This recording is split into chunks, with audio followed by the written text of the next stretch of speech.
Alors, dans ce premier module, je vais vous présenter les différentes fonctionnalités de l'outil Zapier.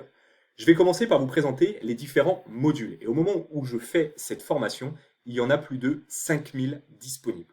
Ensuite, on va rentrer dans le vocabulaire qu'il va falloir que vous appreniez, que vous compreniez et que vous utilisiez dans l'outil Zapier. Vous allez voir, c'est assez simple. On va parler de trigger. Le trigger, c'est quoi? Ce n'est autre qu'un déclencheur. Finalement, c'est ce qui va déclencher l'action. C'est ce qui va faire que vos actions vont pouvoir démarrer. Ensuite, en découleront donc du coup des actions et on va parler des actions. Qu'est-ce que l'outil va pouvoir justement faire? Ensuite, on va parler des schedules instant, c'est-à-dire le moment où va être déclenché justement votre action. Soit ça va être planifié, schedule, soit ça va se déclencher instantanément quand il va y avoir un nouvel événement, instant. Et enfin, on va voir comment créer un compte. Une fois qu'on aura créé un compte, on va arriver dans l'interface, je dirais la page d'accueil de l'outil qu'on appelle un dashboard. Voilà, ce n'est autre que la page d'accueil de l'outil Zapier, la page principale de l'outil Zapier. Et dedans, vous allez voir, il y a un menu sur la gauche. Et dedans, on va voir ce que c'est qu'un zap. On va voir ce que c'est que la partie table, interface, la partie chatbot, canvas. Ensuite, on va voir les différentes apps, voilà. La partie également Zap History. Et enfin, on parlera justement des différents plans. Qu'est-ce que c'est qu'un plan? Ce n'est autre que le plan tarifaire. Voilà. Moi, je vais essayer de faire un maximum la formation avec le plan tarifaire gratuit, voilà, pour que vous puissiez vraiment faire la même chose sans avoir à payer et pour pouvoir justement appréhender l'outil. Et ensuite, bien évidemment, je vous montrerai des fonctionnalités qui ne sont disponibles qu'avec l'outil payante. Et d'ailleurs, les différences entre l'outil gratuit et l'outil payante. Et après, ce sera à vous de voir en fonction de votre usage, en fonction de vos besoins, si vous voulez garder un plan free ou si vous voulez passer sur un plan payant. Bien évidemment, ce sera ajusté en fonction de votre usage et de votre besoin. On commence tout de suite en regardant les différents modules disponibles.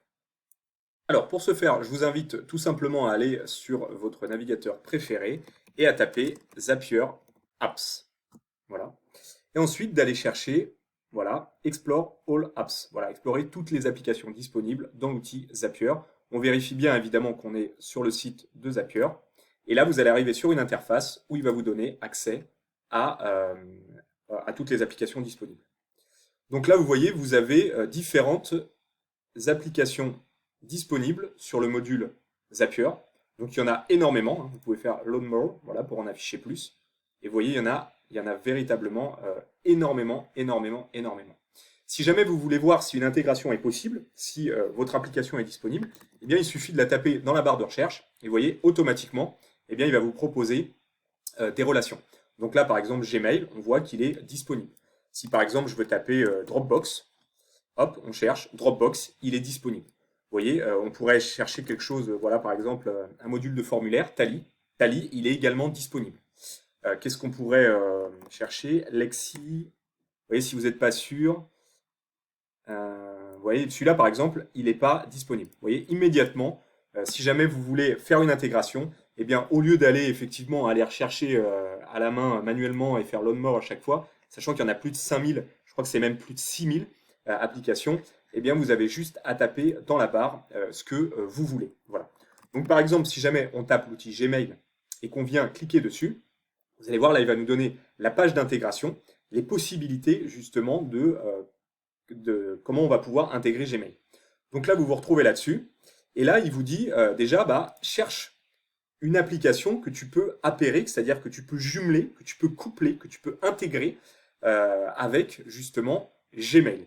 Donc on va par exemple pouvoir taper Dropbox, voilà, et il va me dire si c'est compatible ou pas. Et si je clique là sur Dropbox, il va me dire oui, c'est compatible. Tu peux créer une automatisation, une intégration entre justement Gmail et l'outil Dropbox. Donc vous voyez, c'est assez intuitif, c'est assez simple. On peut également lui demander, est-ce que c'est possible que Gmail, justement, ait une interaction avec l'outil, par exemple Slack, voilà, et immédiatement, il me dit que oui, voilà, et il nous propose justement différentes intégrations. Donc vous voyez, c'est assez simple, encore une fois, assez intuitif. Ensuite, si jamais on descend un petit peu, il va justement nous donner différentes automatisations possibles avec Gmail. Et vous voyez, il va nous donner des intégrations, des automatisations. Vous voyez, il y en a quand même pas mal qui nous proposent par défaut, qu'on va pouvoir essayer. Une fois qu'on aura créé notre compte, on va pouvoir justement les essayer. Et en fait, elles sont déjà, si vous voulez, elles sont déjà en fait créées. Donc ça, c'est bien parce que ça rend encore plus facile justement l'intégration entre deux outils. Vous aurez juste à faire try it, essayer, et l'intégration, vous aurez plus qu'à rentrer finalement vos informations à l'intérieur, et l'intégration, elle sera déjà créée. Vous aurez plus qu'à finalement la paramétrer, puis la lancer pour pouvoir l'utiliser. Donc ça, c'est plutôt pas mal parce qu'il propose plein de templates, donc plein d'exemples en fait d'automatisation d'intégration entre Gmail et différents outils. Et bien évidemment, vous l'aurez compris, ça ne marche pas qu'avec Gmail, hein, ça fonctionne vraiment avec tout. C'est-à-dire que ces propositions-là, ils les feront avec tous les outils. Et ensuite, si on descend encore un petit peu, voilà, on va passer à la notion de trigger et d'action. Alors, qu'est-ce que c'est qu'un trigger? Eh bien, un trigger, ce n'est autre qu'un déclencheur. C'est ce qui va permettre de déclencher l'action. C'est-à-dire à quel moment, eh bien, je vais déclencher tes différentes actions. C'est ça, en fait, un trigger. Donc là, par exemple, les triggers disponibles pour l'application Gmail, le module Gmail, eh bien, c'est celle que vous voyez ici. Donc, on va avoir, on va lui dire, par exemple, tu peux déclencher justement les actions au moment où, dans ton email, tu reçois une pièce jointe. Voilà.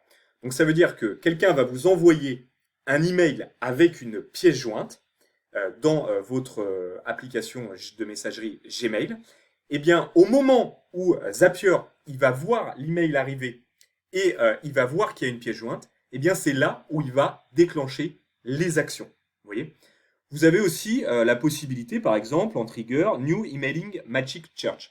C'est-à-dire que, en fait, vous allez définir dans votre Zap, dans l'application Zapier, vous allez définir un mot de recherche, par exemple le mot urgent. Et quand quelqu'un va vous envoyer un email avec ce mot urgent, eh bien, le Zapier, il va venir détecter ce mot. Et là, hop, il va déclencher les différentes actions. Voilà.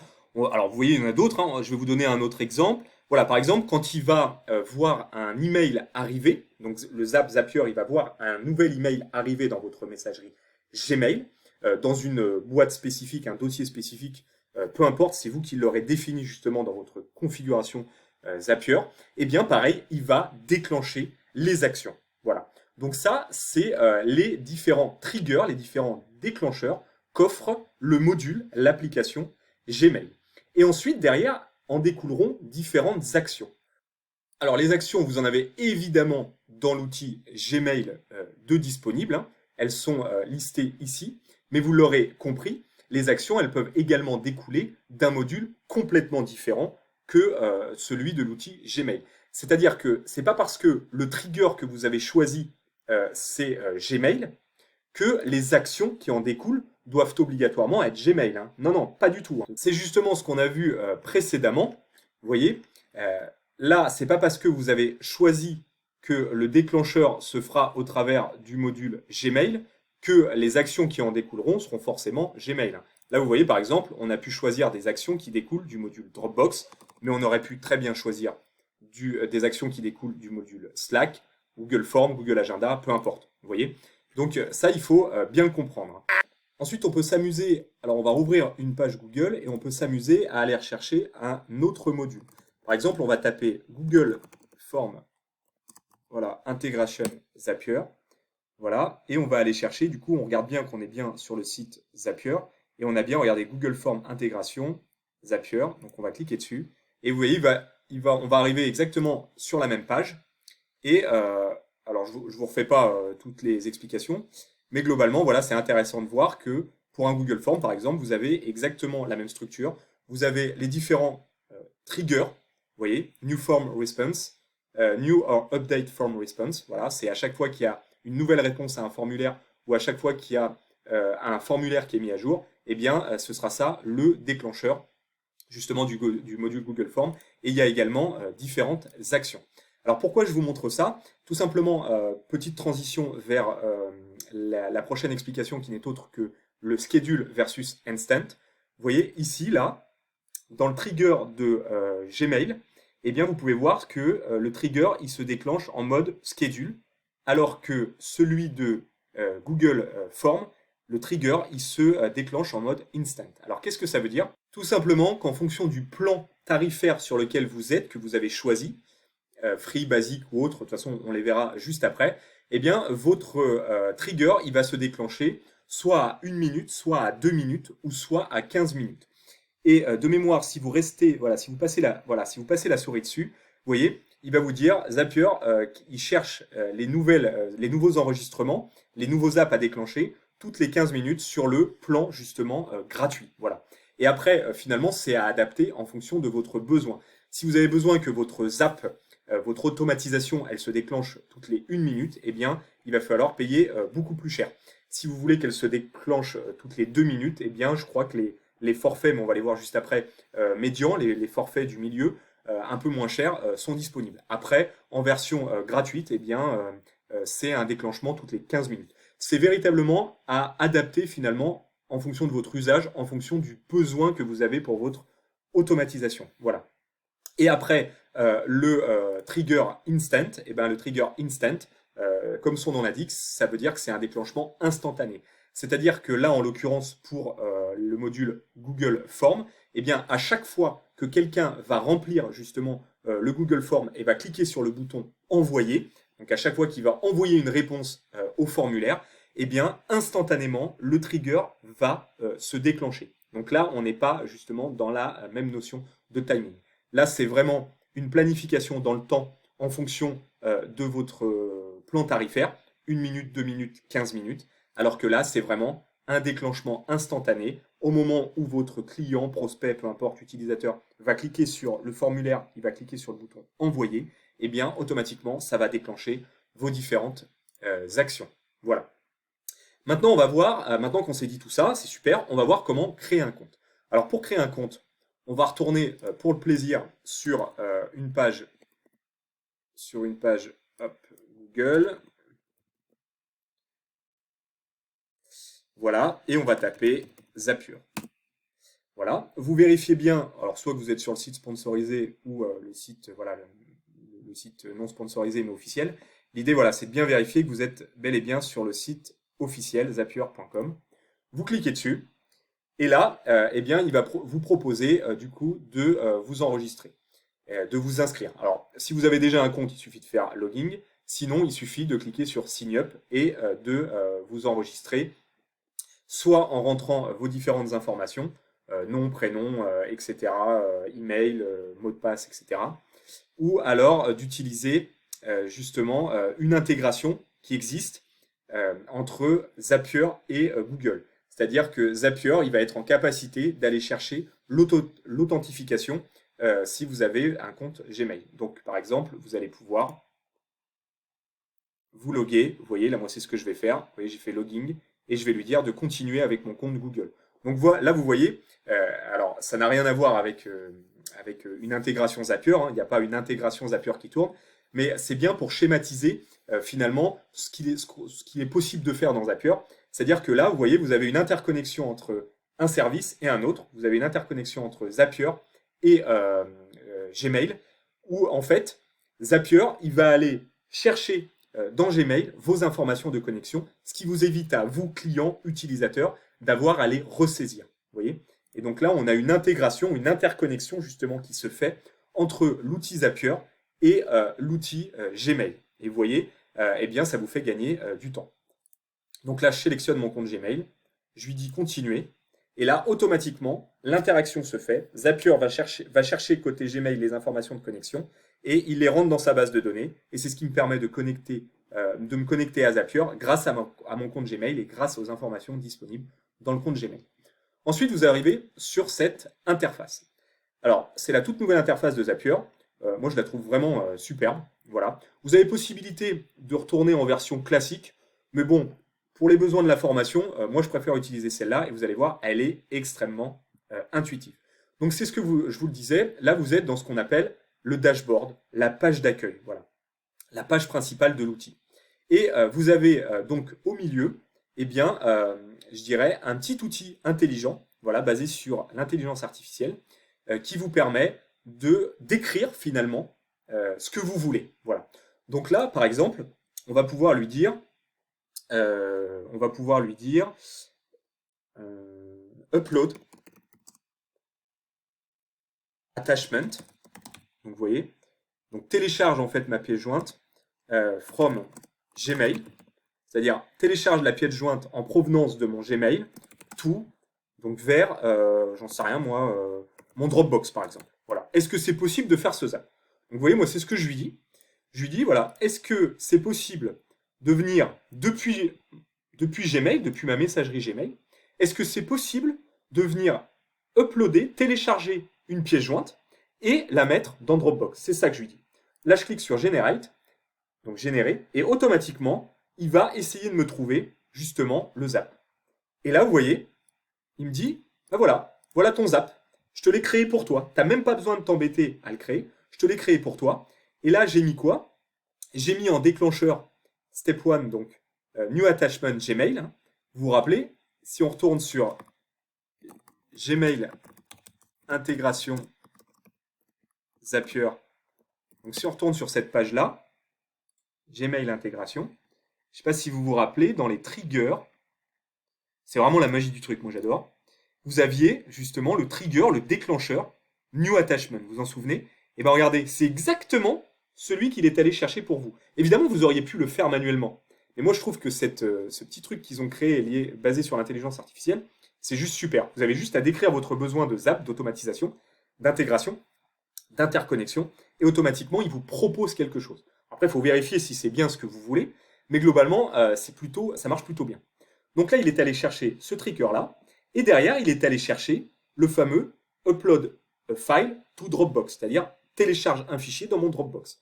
Donc là, vous avez juste finalement à faire try it, essayer. Vous voyez, si je vais dans mon intégration, donc je vais taper Dropbox intégration Zapier.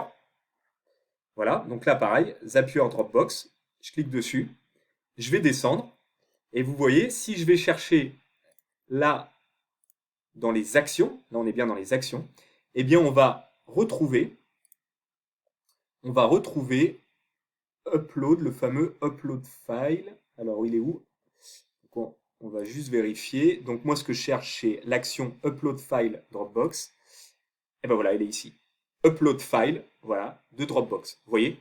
Donc là on a bien notre trigger new attachment en provenance du module Gmail et notre action, on est bien dans l'action, upload file du module Dropbox. Et c'est exactement le zap qui nous a créé. Vous voyez la puissance de l'outil. Et donc là, si je clique sur Try It, sur Essayer, eh bien, je vais juste avoir à rentrer mes différents paramètres pour que ça puisse fonctionner. Et les différents paramètres, vous allez voir, c'est assez simple. Il va falloir que je connecte mon compte Gmail, forcément. Et ensuite, il va falloir que je connecte mon compte Dropbox. Et ensuite, eh bien, le zap sera entièrement prêt et prêt justement à être déclenché pour être utilisé. Vous inquiétez pas, là on rentre pas dans le détail tout de suite, on reste sur la présentation globale des fonctionnalités de Zapier, mais on le verra en détail juste après, comment créer un zap, comment configurer les différents modules, ne vous inquiétez pas. Donc là on revient sur la page précédente, et là vous allez me dire, ouais mais c'est super ton truc intuitif, mais finalement, si je sais pas ce que je veux vraiment, si je sais pas comment l'exprimer au travers de ce module et de cette IA, est-ce que je peux pas le faire à la main? Alors bien évidemment que si. Vous allez pouvoir utiliser soit la version classique, bon, je vous le déconseille, ou alors créer un zap from scratch, c'est-à-dire à partir de rien, à partir de zéro. Voilà. Donc vous allez pouvoir soit cliquer ici, ou soit cliquer tout simplement sur Create Zap. Donc là, on va cliquer là. Et là, du coup, il va me dire, OK, qu'est-ce que tu veux faire? Donc vous voyez, il vous propose toujours cette possibilité de le générer automatiquement. Mais là, voilà, on l'a déjà fait précédemment, c'est pas ce que vous voulez. Donc là, vous voyez, c'est ce que je vous disais, il y aura toujours un trigger, toujours un déclencheur, et toujours au moins une action. Voilà. Ce sera une automatisation. Il faut toujours vous dire, et à la limite, peu importe les outils, que ce soit Zapier, Make Integromat, les automations dans Airtable, toutes ces choses-là, il y aura toujours un trigger, toujours un déclencheur, et après toujours X actions, X différents appels qui en découleront. Donc le trigger, eh ben, il va falloir cliquer dessus, et là, vous voyez, de la même manière, vous avez une petite interface hyper intuitive. Et là, vous avez juste à taper, par exemple, Gmail. Voilà. Vous cliquez sur Gmail. Et là, alors pareil, on rentrera dans les détails de configuration après, il va vous dire, OK, choisis l'événement. Quel événement tu veux? Eh bien moi, je veux New Attachment. Voilà, donc c'est pour revenir un petit peu sur ce qu'on a vu précédemment. Voilà, on reste dans le même délire. Et donc là, on vient de créer notre trigger New Attachment grâce au module Gmail. Ensuite, on fait Continue. Voilà, donc là, il va nous demander effectivement toute la configuration. On ne rentre pas dans le détail tout de suite, on le verra juste après. Et là, il va me demander l'action. Et donc l'action, bah, c'est pareil, il me dit OK. L'action, tu la veux depuis quel module? Bah, moi, en l'occurrence, Dropbox, il est là, mais sinon, j'aurais très bien pu le taper. Hein. Dropbox. Et là, c'est pareil, il va me dire OK, quel événement en fait tu veux faire dans Dropbox? Et moi, je vous le rappelle, je veux faire du upload. Alors, je vais mettre la caméra là. Donc là, soit je m'amuse à le chercher directement là-dedans, soit je tape, parce que je le sais, upload file. Voilà. Et à chaque fois, vous avez un descriptif de ce que ça fait. Et là, donc là, c'est pareil, si je fais continue, il va me demander de me connecter. Hop, je remets la caméra là, à mon Dropbox. Et globalement, là, vous venez de créer manuellement, je dirais, sans l'intelligence artificielle, votre Zap. Ensuite, donc on va revenir à la page principale. Hop. Et je vais vous présenter donc les différents, voilà, un petit peu le menu et tout ce qui est possible de faire. Et ensuite, je vous le promets, on passera au concret. Alors, vous avez le premier menu qui s'appelle Zap, donc on va aller tout de suite dedans. Et en fait, c'est ce qui répertorie toutes les apps, toutes les intégrations, toutes les automatisations que vous avez créées, que vous avez mises en place. Et donc là, vous avez un premier module qui vous permet de créer des dossiers. Voilà, vous cliquez sur Create Folder et vous pouvez créer un dossier qui vont vous permettre en fait d'organiser, je dirais, vos apps à l'intérieur de ces dossiers. Voilà, donc vous en avez plusieurs. Ensuite, dans cette interface, eh bien, vous retrouvez vos différents apps voilà, que vous aurez nommés avec finalement leur état. Est-ce qu'ils sont en on? Est-ce qu'ils sont actifs en fait, prêts à être utilisés et déclenchés? Ou est-ce qu'ils sont sur off pardon. Voilà. La dernière fois que ça a été édité, voilà, vous retrouvez en fait tout ce type d'informations. Après, vous avez plein de possibilités. Si vous sélectionnez votre Zap, pardon, eh bien, vous pouvez donc soit le déplacer vers un dossier que vous venez de créer justement à l'étape précédente. Hein. Il suffit de faire Move to Folder, aller choisir un dossier et de cliquer sur Move to Folder et immédiatement il sera rangé à l'intérieur. Voilà. Ou si vous voulez supprimer un zap, eh bien vous pouvez faire voilà, delete. Après, quand vous cliquez sur le zap, évidemment, hop, je vais mettre la caméra ici. Voilà, il va vous proposer différentes choses. Donc, il vous donne l'état, voilà, dans lequel il est, on ou off. Vous allez pouvoir justement modifier son nom. Il va vous dire où est-ce qu'il est positionné, dans quel folder, dans quel dossier, sous-dossier, etc. Voilà. Vous allez pouvoir le dupliquer si vous intéresse. Ça évite de le recréer de zéro en fonction du nombre de steps, en fonction du nombre d'actions qu'il y a. Ça peut être hyper intéressant. Vous allez pouvoir le déclencher manuellement, voilà, et ne pas attendre. Vous savez, je vous rappelle le fameux schedule en fonction du plan sur lequel vous êtes, 1 minute, 2 minutes, 15 minutes, eh bien vous allez pouvoir le déclencher manuellement, votre zap, pour voir comment il fonctionne, ou si par exemple vous avez un besoin urgent de le déclencher. Hein. Vous allez pouvoir également regarder l'historique. Est-ce que le zap s'est bien passé? Les erreurs, les logs, voilà, qu'est-ce qui s'est passé? Si c'est du succès ou si c'est une erreur, ça permet eh bien d'analyser. Vous allez pouvoir également transférer des données, voilà, partager le template dans un mode collaborateur. Et puis, bien évidemment, si vous cliquez sur View in Editor, vous allez pouvoir le reconfigurer, le reparamétrer. Donc voilà, on rentre dedans. Donc voilà, vous avez toutes ces possibilités justement avec ce premier menu qui n'est autre que le menu Zap. Ensuite, on retourne voilà, au menu principal et on va passer, je remets la caméra là, au menu Table.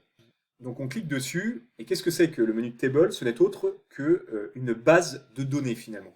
Si vous êtes familier avec l'outil Airtable, eh bien ça se présente grossièrement de la même manière. Mais en gros, c'est une table, une base de données qui va permettre de regrouper justement vos différentes datas, vos différentes données. Alors pour ça, vous avez trois possibilités. Donc vous arrivez sur cette interface, et vous allez avoir trois possibilités pour créer votre table, votre base de données. La première, ça va être d'importer justement des datas, des données émanant qui proviennent d'un fichier CSV voilà, que vous auriez déjà constitué précédemment avec des lignes, des colonnes et des données. Donc du coup, il vous suffit de cliquer sur Import File, Import Data, voilà, et d'aller chercher sur votre bureau votre document. Ensuite, vous avez une deuxième possibilité, c'est de créer une base de données from scratch, c'est-à-dire depuis zéro, c'est-à-dire vide. Donc ça, c'est ce qu'on va faire pour l'exemple, et on aura juste à cliquer là-dessus. Mais juste avant, il existe une troisième manière, c'est d'utiliser des templates, des exemples en fait, de bases de données mis à disposition par Zapier. Voilà, donc vous en avez vraiment un paquet. Et l'idée, c'est simplement d'aller cliquer sur Start Here et automatiquement, il va venir, moyennant quelques paramétrages, vous constituer votre base de données. Donc c'est vraiment un moyen très simple finalement de démarrer avec une base de données déjà structurée. Donc du coup, nous, on va partir from scratch, donc create blank table. On va lui donner un nom, on va l'appeler test. Alors ne vous inquiétez pas, là c'est juste une démo de l'interface, de la présentation encore une fois des fonctionnalités. Mais après on rentrera évidemment dans le détail, on en créera une, je vous montrerai comment ça fonctionne. Voilà, vous pouvez mettre une description si vous le souhaitez. Là en l'occurrence, c'est pas obligatoire, alors que le nom de la table, lui, est obligatoire, c'est ce qui va permettre justement de l'identifier. On va cliquer sur Create Table, voilà.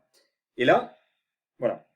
Là, il va me créer, enfin, il va me demander quel type d'automatisation vous voulez associer à cette table.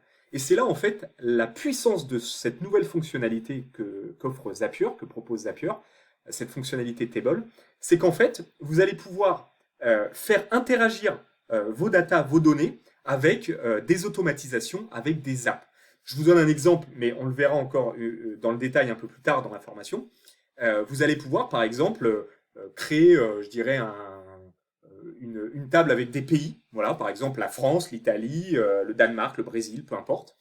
Et derrière, vous allez pouvoir créer une automatisation. Voilà, vous allez pouvoir y introduire dans votre table un petit bouton, par exemple.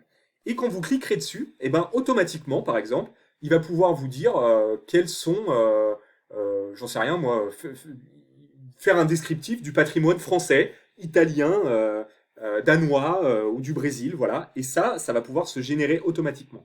Donc ça, c'est ce qu'il me demande dans cette interface, c'est quelle app, quelle automatisation vous voulez associer à votre base de données. Moi, en l'occurrence, je veux pas, j'en veux pas. Donc là, il me propose soit de partir d'exemples, ou soit de démarrer pareil une automatisation from scratch. Moi, j'en veux pas, donc je vais fermer. Et encore une fois, vous verrez, on y reviendra dessus par la suite, donc ne vous inquiétez pas. Votre base de données, comment elle se présente? Eh bien, de cette manière-là. Donc, c'est une base de données tout simple avec, si vous êtes familier à Airtable, on trouve une primary key, c'est-à-dire un champ, je dirais, d'identifiant unique, voilà, qui va venir identifier de manière unique justement chaque ligne de votre base. Et ensuite, différents fields, différents champs, voilà, avec des typologies. Et tout ça, vous allez pouvoir justement les configurer comme vous le souhaitez.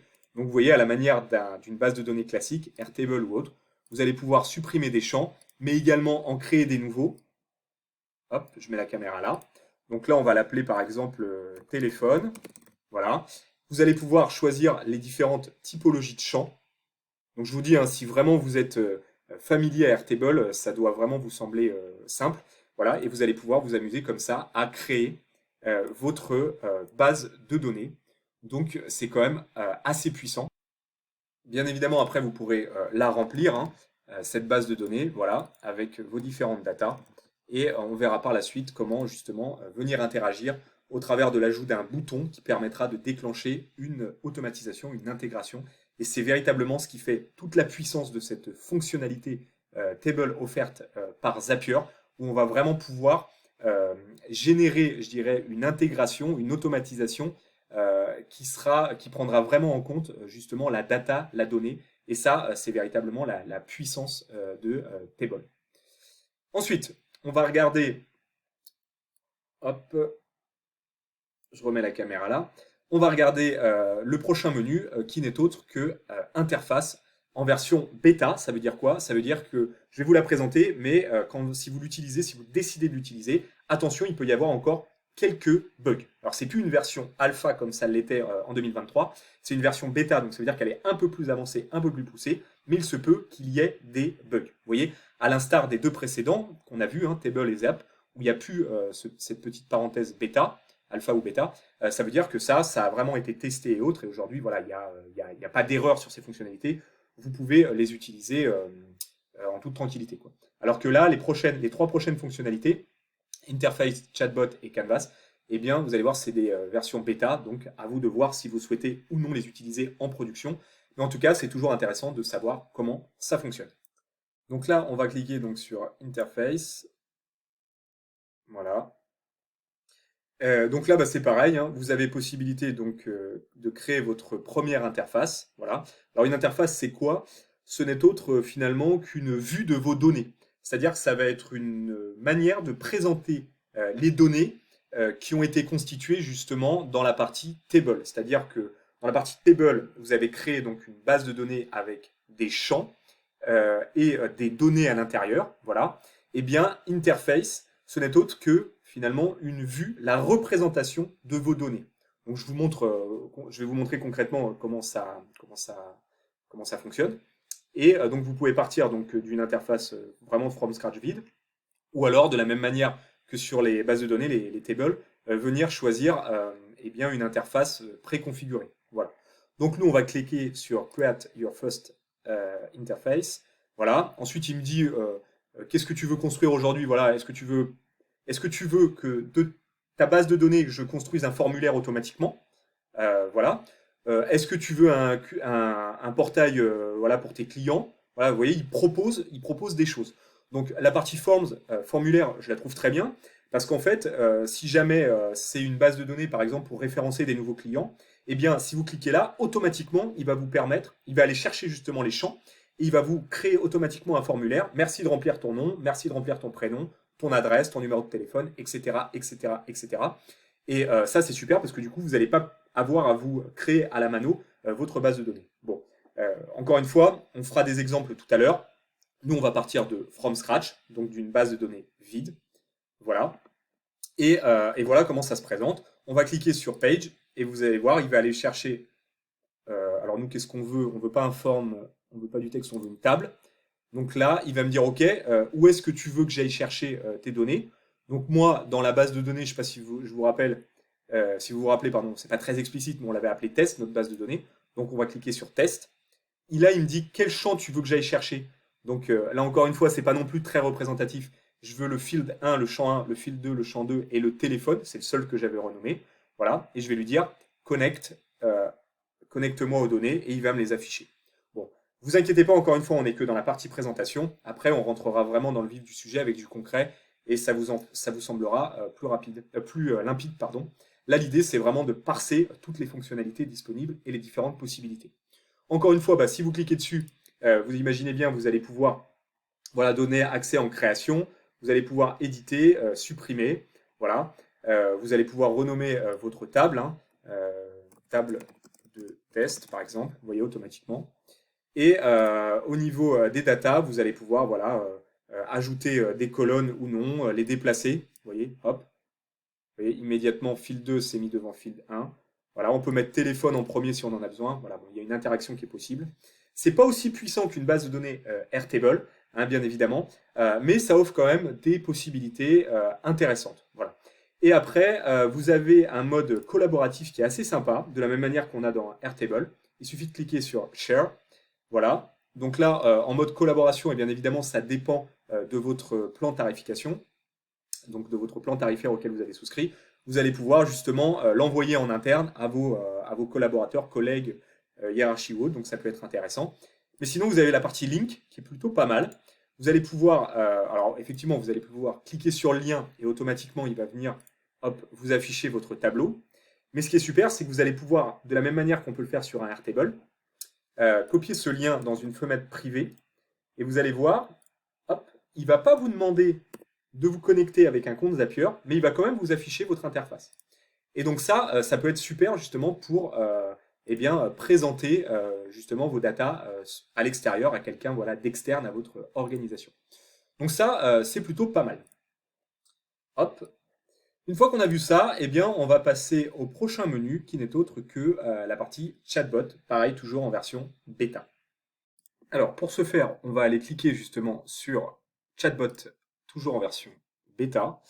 Et on va arriver dans ce nouveau menu où ils nous disent, bah voilà, créez votre premier chatbot. Alors là, vous allez voir, donc c'est une fonctionnalité qu'apporte Zapier que je trouve juste exceptionnelle, quoi. Donc, vous allez cliquer sur Create Your First Chatbot. Voilà, vous allez l'appeler comme vous voulez, hein. Je vais l'appeler du nom de ma société, Ergan, et on va faire Create. Encore une fois, attention, on n'est que sur la démonstration des fonctionnalités proposées par l'outil Zapier. On rentrera dans le détail du chatbot un peu plus tard. Là, vous arrivez sur une page qui parle d'elle-même. Elle est juste exceptionnelle, quoi. Vous voyez, déjà, il commence en vous demandant comment est-ce que je peux t'aider aujourd'hui. Évidemment, c'est basé sur, vous allez le voir, je crois que c'est ici, voilà, sur OpenAI 3.5. Pour l'instant, la version bêta, elle est positionnée sur ce modèle. On imagine, alors je crois qu'il n'y en a pas d'autres, voilà, il n'y en a pas d'autres de disponibles. On imagine que d'ici à ce qu'elle soit plus bêta, vous aurez une possibilité, moyennant, je pense, un plan de tarification plus élevé, d'accéder à la version 4.0 d'OpenAI, voilà, pour avoir des résultats un peu plus à jour. Mais déjà, avec la version 3.5, vous allez voir la puissance vraiment de l'outil.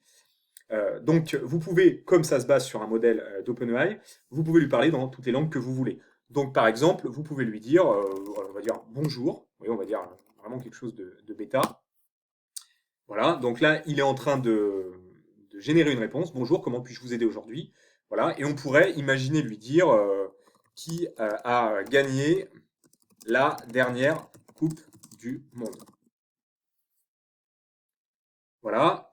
Donc forcément, il a des datas à jour jusqu'à, je ne sais plus exactement le modèle 3.5, mais je crois que ça doit être 2021 ou 2022. Donc la dernière Coupe du Monde de football a été remportée par l'équipe nationale de la France en 2018. Voilà. Donc il n'est pas très à jour du fait du modèle qui est utilisé. Encore une fois, c'est une version bêta et on peut facilement imaginer que d'ici à ce que la version ne soit plus bêta, qui est justement un modèle beaucoup plus puissant et surtout beaucoup plus à jour, moyennant bien évidemment, je pense, finance. Mais vous allez me dire, ok, mais quel est l'intérêt de lui poser des questions qui a gagné la dernière Coupe du Monde? Ça n'a aucun intérêt dans le cadre de Zapier. Alors, ça peut en avoir pour répondre justement à des, pour converser justement avec des data externes, mais nous, dans notre cas précis, effectivement, c'est pas forcément ce qui nous intéresse. Ce qui va nous intéresser, c'est surtout de lui poser des questions sur finalement les données qu'on aurait sur une de nos bases de données ou des questions qui a trait à notre entreprise. Vous voyez? Et ça, vous allez évidemment pouvoir le faire. Alors comment? Il suffira de cliquer sur Data, voilà. Et là, effectivement, en fonction du plan, hein, qu'on verra juste un peu plus tard, vous allez pouvoir lui donner à manger en fait à cette intelligence artificielle pour qu'elle puisse vous répondre en se basant sur les données de votre entreprise, les données qui sont propres à votre entreprise. Et vous serez même en capacité de lui interdire, si vous ne voulez pas, d'aller parler vers l'extérieur. Voilà. Après, en termes d'action, vous allez pouvoir, depuis le chatbot, déclencher justement un trigger, déclencher une automatisation. Donc ça, c'est super. Vous allez pouvoir lui dire, par exemple, eh bien, déclenche tel ou tel trigger, déclenche telle ou telle action, et le bot va le faire automatiquement. Donc ça, c'est plutôt pas mal. Vous allez pouvoir également l'interfacer avec l'apparence, voilà, de votre activité, de votre business. Donc ça, c'est pareil, ça dépendra du plan auquel vous aurez souscrit, mais vous allez pouvoir véritablement le personnaliser. Voilà, là il est dans sa version brute telle qu'on le voit, mais en fonction du plan auquel vous aurez souscrit et bien évidemment de votre usage et de votre besoin, vous pourrez adapter le style, l'apparence, donc c'est plutôt sympa.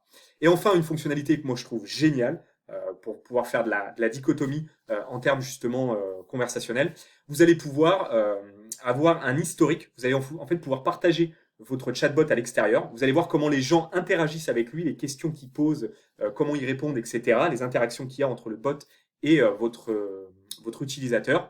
Et, euh, et vous allez pouvoir justement pouvoir mieux cibler vos questions ou vos réponses. Donc ça, c'est plutôt sympa. Et pareil, il faut savoir qu'en fonction du plan auquel vous aurez souscrit, vous aurez un historique plus ou moins important. Voilà. Dernière chose, vous pouvez évidemment le personnaliser. Vous voyez là, la première question qu'il pose, c'est celle-ci, mais vous auriez pu mettre en version free absolument tout ce que vous voulez. Voilà. Et je crois que vous pouvez régler voilà, la granularité de créativité du bot. Vous voyez. Et voilà. Donc c'est plutôt sympa. Là, le but, c'était de vous montrer donc la fonctionnalité, l'interface, comment est-ce que ça fonctionne grossièrement. Et on rentrera dans le détail un petit peu plus tard. Et vous allez voir, ça offre plein de nouvelles possibilités, bien que ce soit en version bêta, encore une fois. Maintenant, on va passer au prochain menu qui est donc Canvas. Donc on clique dessus, on va arriver sur une interface où justement il va nous permettre de créer notre premier Canvas. Alors ça sert à quoi? C'est un outil qui permet de documenter, de matérialiser en fait au travers de ce fameux Canvas qu'on va voir tout de suite votre workflow, c'est-à-dire votre enchaînement d'actions. Voilà. On va un petit peu plus loin que de la simple documentation ou modélisation, au sens où vous allez pouvoir à l'intérieur en fait exprimer eh bien voilà des commentaires pour un mode un peu plus je dirais collaboratif, et vous allez pouvoir aussi faire un peu de conception au sens où vous allez pouvoir venir bah, voilà déclencher en fait des apps, planifier des actions, enfin voilà il y a tout un tas de choses qu'on peut faire dedans. Donc vous cliquez sur Create Your First Canvas et vous allez tomber justement bah, voilà, sur une interface un peu vide. Voilà. Vous allez marquer votre première étape, donc on va marquer step 1, voilà, étape 1. Et puis à côté, il va nous dire, voilà, est-ce que tu veux ajouter une nouvelle étape ou est-ce que tu veux justement deux chemins. Donc là, en l'occurrence, on va en ajouter une. Bon, c'est juste pour vous montrer. Et là, vous avez deux possibilités, soit écrire, éditer un petit commentaire, ou soit carrément aller, vous voyez ici, mettre justement une automatisation, créer un zap. Voilà, ça offre ces possibilités-là. Donc là, on va marquer step 2.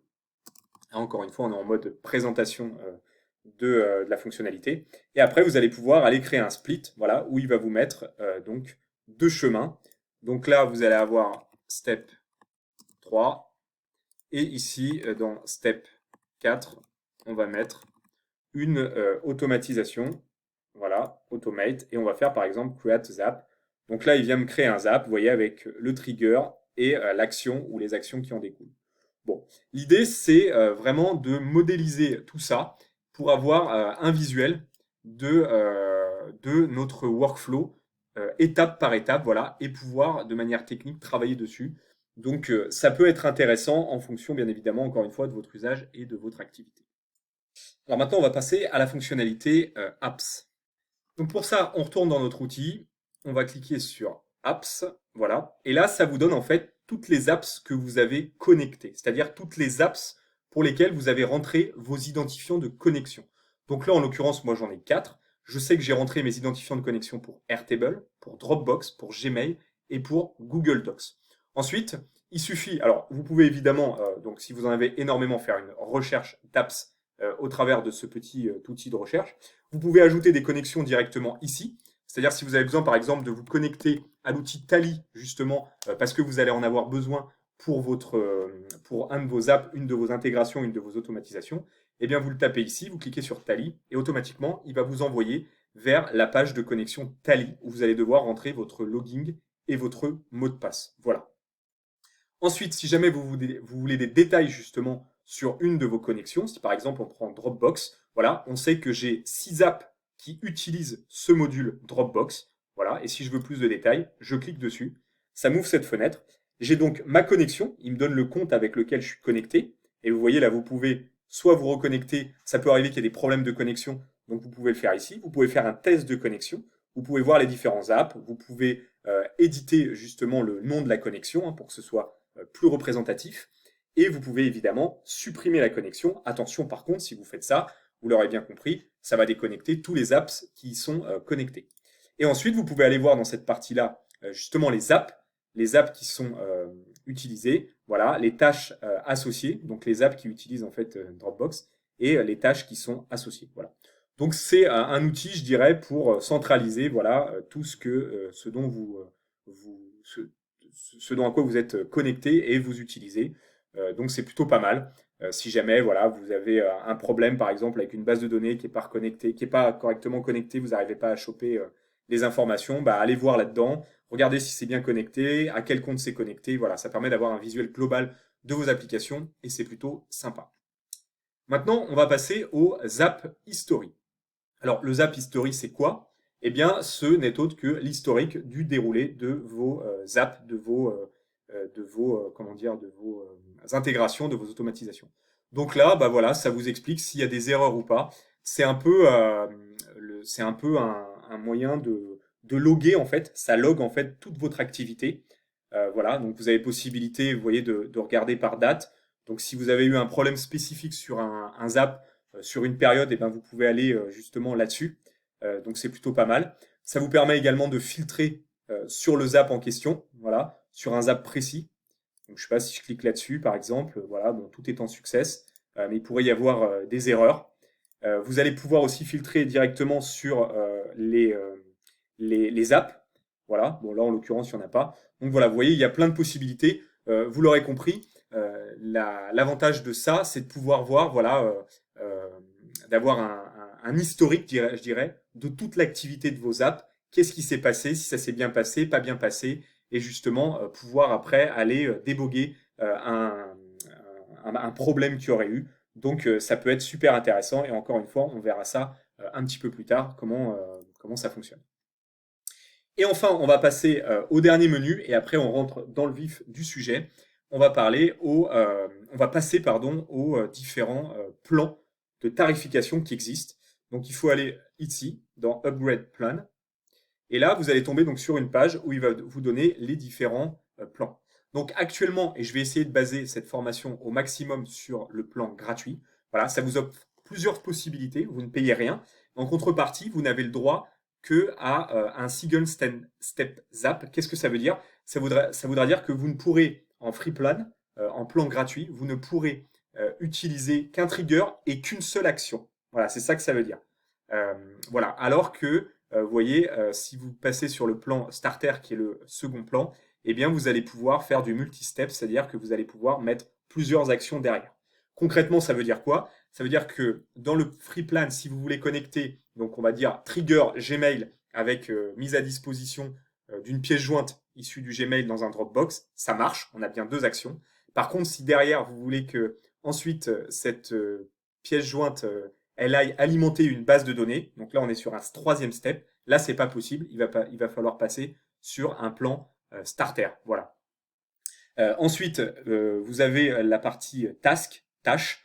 Donc là, c'est pareil, hein, c'est limité en version free. Et c'est par exemple, si jamais vous avez un trigger donc, qui va chercher une pièce jointe dans un email, eh bien vous ne pourrez en version free la lancer que 100 fois par mois, voilà, alors qu'en version starter, vous pourrez le faire 750 fois. Voilà un petit peu la différence. Donc, encore une fois, c'est vraiment à utiliser en fonction de vos besoins. Il y a des sociétés qui se contentent parfaitement du plan free parce que ça répond à leur usage, à leurs besoins. Et sinon, bah, je vous invite à utiliser un plan qui est plus adapté justement à votre usage. Voilà.